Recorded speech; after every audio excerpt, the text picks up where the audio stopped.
Salam, kita akan melanjutkan materi pembelajaran kita dalam Teologi Perjanjian Baru 1. Dan kemarin kita sudah membahas beberapa topik yang berhubungan dengan bagaimana Injil Sinoptik melihat kerajaan itu dan bagaimana implementasi penawaran kerajaan dalam Injil Sinoptik itu. Pada hari ini kita akan melihat penjelasan tentang perumpamaan. Ini yang akan kita lihat. Berbicara soal perumpamaan adalah sangat penting untuk kita memahami sebenarnya apa yang dimaksud dengan pengajaran dalam perumpamaan tersebut. Sehingga kita bisa menempatkan pemikiran yang strategis, pemikiran yang seimbang tentang perumpamaan. Jadi bukan berpikir bahwa perumpamaan itu untuk menjadi bagian doktrin bagi kita. Seperti saya katakan itu agak keliru. Ya. Mari kita melihat satu hal merupakan diskusi yang saya kira cukup menarik adalah mengapa Yesus berbicara dalam perumpamaan. Seperti kita ketahui bahwa sepanjang pelayanan Yesus banyak menggunakan perumpamaan-perumpamaan untuk menjelaskan pengajarannya. Ini bagian dari tugas kita di dalam pembagian silabus beberapa waktu lalu. Sehingga perumpamaan ini seolah-olah merupakan suatu tradisi mengajar. Kalau kita melihat misalnya tradisi bangsa Yahudi menyampaikan suatu ajaran didikan kepada anak-anak, itu bisa saja menggunakan suatu perumpamaan. Perumpamaan adalah salah satu metode pengajaran bagi orang-orang Israel dan bagi murid-murid untuk menyembunyikan satu makna yang terselubung dari perumpamaan tersebut. Sehingga melalui perumpamaan ada banyak hal yang ditafsirkan oleh banyak orang, sehingga memunculkan mungkin banyak prediksi yang bisa saja benar, bisa saja tidak benar terhadap apa yang diucapkan Yesus. Mari kita lihat misalnya di dalam Matius pasal 13 sebagai salah satu contoh. Dikatakan, maka datanglah murid-muridnya dan bertanya kepadanya, mengapakah engkau berkata-kata kepada mereka dalam perumpamaan? Ini menjadi pertanyaan bukan cuma murid-murid. Kita juga bertanya-tanya mengapa Yesus mengajar dalam perumpamaan. Namun apa yang dikatakan oleh Yesus? Kepadamu diberi karunia untuk mengetahui rahasia kerajaan surga, tetapi kepada mereka tidak. Jadi ada satu tujuan Yesus mengajar melalui perumpamaan ialah untuk memberikan pengertian tersembunyi kepada murid-murid, tetapi kepada yang tidak percaya pengertian itu tetap tersembunyi dan mereka tidak mengetahui pengertian dari perumpamaan tersebut. Sebab siapa yang mempunyai kepadanya akan diberi sehingga ia berkelimpahan, tetapi siapa yang tidak mempunyai apapun juga yang ada padanya akan diambil daripadanya. Apa yang dipunyai oleh murid-murid dibandingkan oleh pendengar-pendengar lain ialah murid-murid memiliki atau mempunyai kerinduan atau hasrat yang kuat akan penantian atau pengharapan kerajaan tersebut. Namun lagi-lagi kita melihat orang banyak atau orang umum yang lain, mereka tidak memiliki pengharapan yang kuat akan janji kerajaan tersebut. Sehingga mungkin saja mereka tidak terlalu mengharapkan bahwa kerajaan itu jadi atau tidak, itu mereka tidak berpikir demikian. Nah, dari cerita mengenai perumpamaan ini dapat kita lihat ada satu yang ditekankan, ialah rahasia kerajaan surga. Rahasia kerajaan surga itu diajarkan melalui perumpamaan. Mengapa? Alasannya adalah supaya orang yang tidak mengerti bisa mencari pengertian itu. Tetapi kepada murid yang mengikut Yesus, mereka diberikan pengertian demikian untuk memahami perumpamaan itu. Jadi, sebetulnya dari perumpamaan tentang pasal 13 ini tentang kerajaan surga, ini menekankan kepada pembaca bahwa untuk memahami sebuah pengajaran atau perumpamaan Yesus, mereka harus menerima, mereka harus menundukkan pikiran mereka kepada kebenaran Kristus, bukan kepada kemauan sendiri, bukan kepada kekuatan sendiri, bukan pada kepintaran sendiri. Nah, oleh sebab itu dikatakan siapa yang punya kepadanya akan diberikan sehingga ia berkelimpahan. Ini gambaran bahwa setiap pendengar atau setiap murid yang memiliki atau mempunyai harapan, yang mempunyai hati, mereka akan diberikan kepuasan dari harapan tersebut, sehingga mereka semakin berkelimpahan dalam pengharapan. Sekalipun secara kronologis, secara historis, pada saat itu jelas belum ada indikasi bahwa pada saat itu kerajaan itu berdiri. Saya kira tidak demikian. Nah, sehingga kita dapat melihat pengajaran-pengajaran perumpamaan ini banyak menekankan janji-janji. Contoh misalnya ada dalam Matius pasal 3 ayat 8, ini perumpamaan tentang penabur. Ya. Mari kita melihat ringkasan dari perumpamaan ini. Yang jelas, saya menyarankan mahasiswa di dalam setiap perumpamaan kita harus menemukan adanya satu gagasan utama dari sebuah perumpamaan tersebut, sehingga kita dapat memberikan suatu konklusi atau kesimpulan dari perumpamaan yang kita bahas. Nah, kalau kita bisa membuka Alkitab di dalam Matius pasal 13 ayat 3 sampai 8, saya bacakan sebentar untuk kita semua. Dan ia mengucapkan banyak hal dalam perumpamaan kepada mereka, katanya, adalah seorang penabur keluar untuk menabur. Pada waktu ia menabur, sebagian benih itu jatuh di pinggir jalan, lalu datanglah burung dan memakannya sampai habis. Sebagian jatuh di tanah yang berbatu, yang tidak banyak buahnya. Lalu benih itu pun segera tumbuh karena tanahnya tipis. Tetapi sesudah matahari terbit, layulah ia dan menjadi kering karena tidak berakar. Sebagian lagi jatuh di tengah semak duri. Lalu makin besarlah semak itu dan menghimpitnya sampai mati. Dan sebagian jatuh di tanah yang baik dan berbuah, ada yang 100 kali lipat, ada yang 30 kali lipat.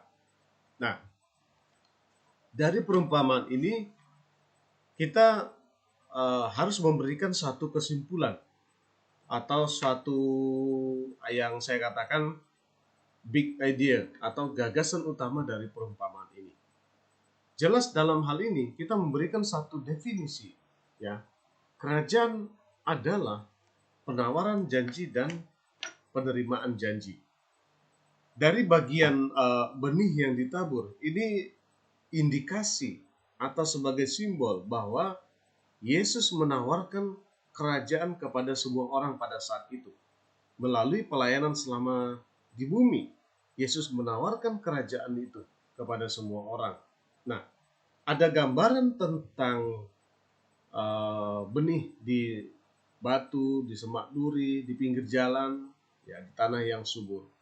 Ini merupakan gambaran pada saat itu ada masyarakat Israel yang memang tidak siap menerima pemberitaan kerajaan tersebut. Dan sebagai penabur, Yesus bertugas untuk menaburkan semua benih, entah dimanapun, di tempat berbatu, kerikil, semak duri, semua ditabur. Dan kita melihat ini ditunjukkan oleh pelayanan Yesus yang bisa masuk kemana saja.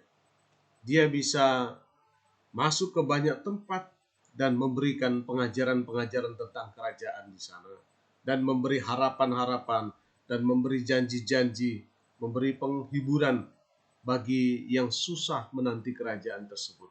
Ya. Nah, namun perlu diketahui bangsa Israel yang menerima dalam perumpamaan ini, ya, kerajaan tersebut berproses dalam dirinya dan menghasilkan buah yang tetap.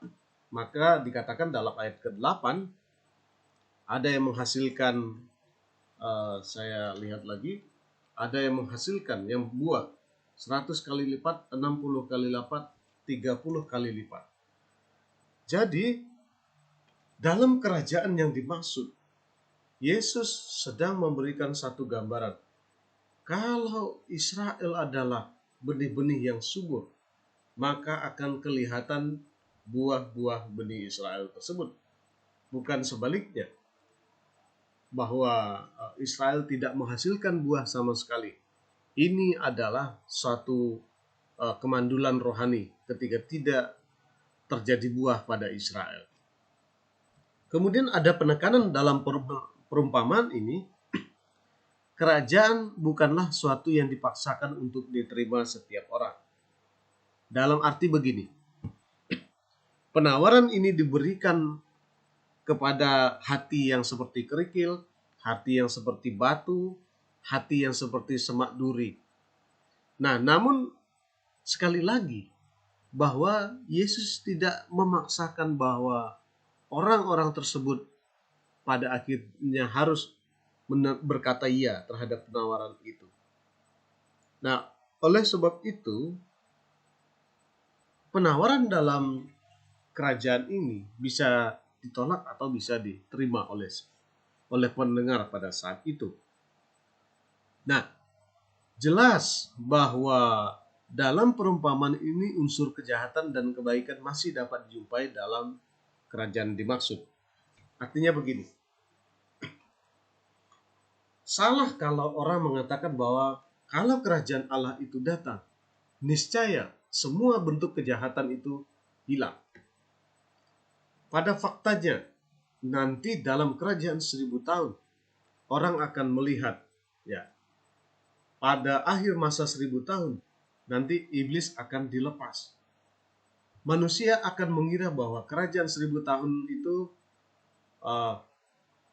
tidak ada lagi pencobaan dan tidak ada lagi dosa. Tetapi masih dapat dilakukan pencobaan atau dosa. Sehingga gerakan iblis yang terakhir ketika dilepaskan dalam periode akhir 1000 tahun itu, kita mungkin ada waktu untuk membahas tentang itu, khususnya dalam pelajaran sistematik teologi atau eskatologi. Nah, di situ digambarkan bahwa pada akhir masa 1000 tahun, iblis akan dilepas. Kemudian dia akan merajalela, kemudian membuat orang memberontak kepada Allah. Nah, jadi penjelasannya adalah unsur kejahatan dan kebaikan tetap masih ada pada masa kerajaan 1000 tahun ini. Jadi jikalau dikatakan bahwa kalau kerajaan itu ada, bahwa otomatis dosa tidak akan ada hilang, tidak juga. Ada dosa yang muncul, kemudian itu menyebabkan manusia pada akhir masa 1000 tahun memberontak kepada Allah. Lalu ada yang bertanya mungkin, bagaimana dalam masa 1000 tahun itu? Apakah kerajaan itu, apakah selama kerajaan itu berjalan damai, kemudian tidak ada dosa? Ada dosa, tetapi dosa menjadi tidak berkuasa penuh karena ada otoritas Kristus yang mengendalikan, yang menguasai, yang mengontrol seluruh keadaan dalam kerajaan tersebut.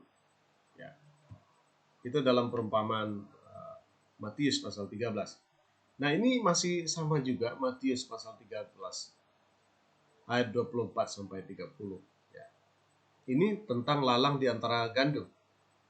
Saya mungkin tidak perlu membacanya terlalu panjang. Nah, namun lagi-lagi saya harus menekankan bahwa bagian ini sangat penting. Pembaca hendaknya menemukan gagasan atau big idea dari perumpamaan ini.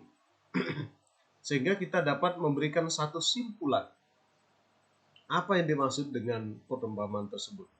Nah, sehingga melalui pembacaan tentang perumpamaan lalang di antara gandum, dapat disimpulkan bahwa kerajaan adalah penguasaan Allah atas keadaan baik dan jahat. Jadi, dalam keadaan baik dan dalam keadaan jahat, jelas dikatakan Allah memiliki kuasa. Allah memiliki kendali atas situasi, baik situasi jahat maupun situasi baik. Kebenaran ini menjadikan kita semua menyadari bahwa apapun yang terjadi, Tuhan memiliki kuasa. Tuhan memiliki pengendalian atas situasi yang baik dan situasi yang jahat. Mari sebab itu, orang Israel harus memiliki pemahaman atau kesadaran bahwa di dalam kerajaan tersebut, ya, kejahatan tetap ada meskipun tidak banyak, tetapi belum mendapatkan penghukumannya. Sehingga dalam kerajaan tersebut kita melihat baik lalang digambarkan maupun gandum digambarkan, semua dibiarkan sama-sama tumbuh. Ya, jadi tidak mengapa. Nah, kerajaan bukan suasana tanpa dosa. Saya mengatakan sekali lagi bahwa dalam kerajaan 1000 tahun itu tidak ada suasana yang sebetulnya bersih sama sekali tanpa dosa. Sebab Alkitab sudah mengatakan, atau kebenaran sudah mengatakan bahwa ada terjadi dosa, ada terjadi pemberontakan pada kerajaan 1000 tahun. Dan oleh sebab itu kita harus memandang juga bahwa kerajaan ini pasti ada dosa di sana. Dan tentu kita tidak meniadakan pelanggaran-pelanggaran kecil yang dilakukan oleh manusia pada masa kerajaan 1000 tahun tersebut. Dan dalam perumpamaan ini unsur kejahatan dan kebaikan masih dijumpai secara bersamaan. Nah, ada orang yang berkata atau berpikir, apakah kerajaan 1000 tahun itu sangat istimewa? Dari sisi kehidupan masa kini sebenarnya tidak istimewa amatlah. Yang istimewanya adalah Kristus yang memerintah di sana. Itu merupakan hal yang istimewa. Tetapi keistimewaan lain saya rasa ya kurang lebih sama saja. Di mana di sana ada manusia-manusia, ada juga pendosa-pendosa di sana. Ya, siapapun dapat berbuat dosa pada masa kerajaan itu. Ya. Dalam perumpamaan ini unsur kejahatan dan kebaikan masih dijumpai secara bersamaan. Jadi kebaikan itu dianalogikan sebagai penyeimbang bagi sebuah kejahatan. Ya, yang katanya kejahatan itu tadi. meskipun masih dapat diperdebatkan tentang kejahatan-kejahatan yang dimaksudkan itu. Ada perumpamaan lain lagi yang ingin kita lihat di sini, khususnya dalam Matius ini. Kita lihat Matius 13 ayat 31 sampai 32, saya akan bacakan untuk kita. Yesus membentangkan suatu perumpamaan lain lagi kepada mereka, katanya, hal kerajaan surga itu seumpama biji sesawi yang diambil dan ditaburkan orang di ladangnya. Memang biji itu yang paling kecil dari segala jenis benih. Tetapi apabila sudah tumbuh, sesawi itu lebih besar daripada sayuran yang lain, bahkan menjadi pohon sehingga burung-burung di udara datang bersarang pada cabang-cabangnya. Bapak, Ibu, dan Saudara yang dikasihi Tuhan, saya kira jelas sekali bahwa jika Yesus menggambarkan kerajaan surga itu adalah seumpama biji sesawi, maka konsep dari kerajaan itu sebenarnya adalah tidak instan, ya. Jadi tidak ada deklarasi publis hari ini juga jadi. Yesus tidak bermaksud demikian. Yesus bermaksud untuk menjadikan kerajaan itu seperti biji sesawi. Artinya ada proses yang memang harus dilewati oleh Israel, ya, supaya mereka dilayakkan memiliki garis keturunan raja tersebut untuk memerintah. Sehingga penting untuk memperhatikan kaidah di dalam pasal 13 ini. Ayat berikutnya yang juga menarik dikatakan, dan ia menceritakan perumpamaan ini juga kepada mereka. Hal kerajaan surga itu seumpama ragi yang diambil seorang perempuan kemudian dan diadukan ke dalam tepung terigu 3 sukat sampai kamir seluruhnya. Jadi kerajaan Allah itu berproses, ya, ditawarkan. Dalam proses dalam periode penawaran, kerajaan ini memang berproses. Tetapi saya tidak mengatakan bahwa semacam kekristenan itu merupakan proses dari kerajaan. Saya kurang sepakat dengan hal itu.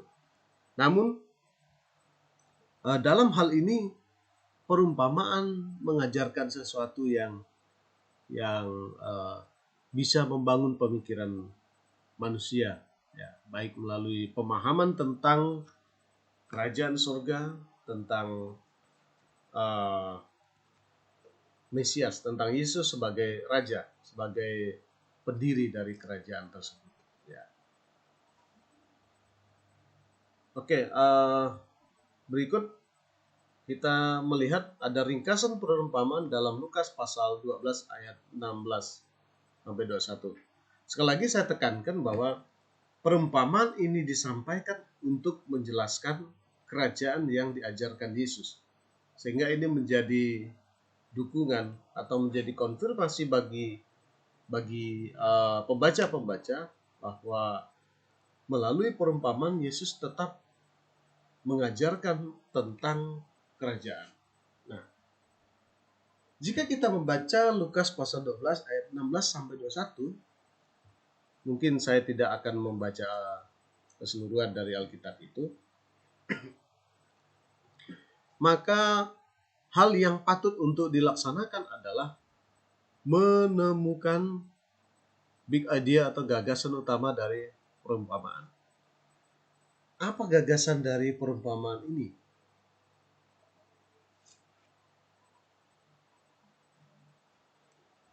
Sudah jelas. Perumpamaan ini berbicara orang kaya yang sangat bodoh. Digambarkan orang kaya yang senantiasa memupuk dirinya sendiri dengan kekayaan yang sangat banyak. Ya. Kekayaan itu dia peroleh. Nah, mungkin seperti orang-orang kaya pada umumnya. Mereka akan membeli barang-barang yang tidak terbatas, memiliki sesuatu, memiliki mungkin properti banyak, bahkan mungkin yang punya uang banyak membeli sebuah pulau ya sebagai resort atau tempat kekayaan. Bahkan mungkin orang-orang kaya semakin memperkaya diri. Dalam cerita Lukas pasal 12, orang kaya berkata kepada dirinya, ya, bahwa aku akan membuat ini, aku akan membuat itu, aku akan membangun. Dia memerintahkan kepada dirinya sendiri untuk bekerja ini dan itu untuk menambah atau memupuk kekayaannya. Ya, saya bacakan mungkin satu atau dua ayat dari bagian ini. Ya. Ayat yang ke-18 dikatakan, inilah yang akan aku perbuat, aku akan merombak lumbung-lumbungku dan aku akan mendirikan yang lebih besar, aku akan menyimpan di dalamnya segala gandum dan barang-barangku. Nah, ini merupakan rencana kerinduan seorang kaya untuk menambah atau menyimpan kekayaannya. Ya. Tetapi firman Allah kepadanya, hai engkau orang bodoh, pada malam ini juga jiwamu akan diambil daripadamu, dan seterusnya. Tuhan memberikan satu teguran keras kepada orang kaya yang bodoh dalam cerita Lukas ini. Ini menyangkut soal bagaimana seorang kaya dapat menyikapi kekayaan yang dia miliki. Tidak semua kekayaan itu bermanfaat. Ternyata kekayaan itu hanya ditumpuk. Ya. Sehingga kerajaan adalah kehidupan rohani dalam Allah dan mencintainya melampaui apapun di dunia ini. Seringkali kita melihat bahwa orang berkelahi karena harta, karena kekayaan, karena kedudukan, dan karena jabatan, karena uang, dan lain sebagainya. Sehingga Tuhan berkata kepada orang kaya yang bodoh ini, pada malam ini juga jiwamu akan diambil daripadanya. Kepada kita semua, ya, kita melihat bacaan ini memberikan satu penjelasan atau satu gambaran bahwa kerajaan adalah kehidupan rohani dalam Allah dan mencintainya melampaui apapun di dunia ini. Saya kira tidak salah kepemilikan dalam dunia ini. Tetapi kalau kita cinta kepada apa yang kita miliki dalam dunia ini, itu adalah kekeliruan besar. Ya. Kemudian kerajaan bukan kehidupan berlimpah harta dan kesenangan dunia. Sehingga orang orientasi hidup orang kaya adalah dorongan duniawi dan dalam diri manusia. Jadi orientasi hidup kaya adalah dorongan duniawi dalam diri manusia. Ini dorongan yang pasti tentu muncul di dalam diri manusia ketika dia ingin kaya, ketika dia ingin lebih, ingin begitu, ingin memiliki banyak sekali. Ya. Pasal 17 Lukas dikatakan, atas pertanyaan orang Farisi apabila kerajaan Allah akan datang, Yesus menjawab, kerajaan Allah datang tanpa tanda-tanda lahiriah. Juga orang tidak dapat mengatakan, lihat, ia ada di sini atau ia ada di sana. Ya, sebab sesungguhnya kerajaan Allah ada di antara kamu. Saya sering bertanya, mengapa Yesus mengatakan kerajaan Allah ada di antara kamu? Ya. Ini artinya Yesus sedang menunjuk kepada dirinya sendiri sebagai punggawa dari kerajaan tersebut. Jadi semua orang harus mengakui bahwa Yesuslah punggawa.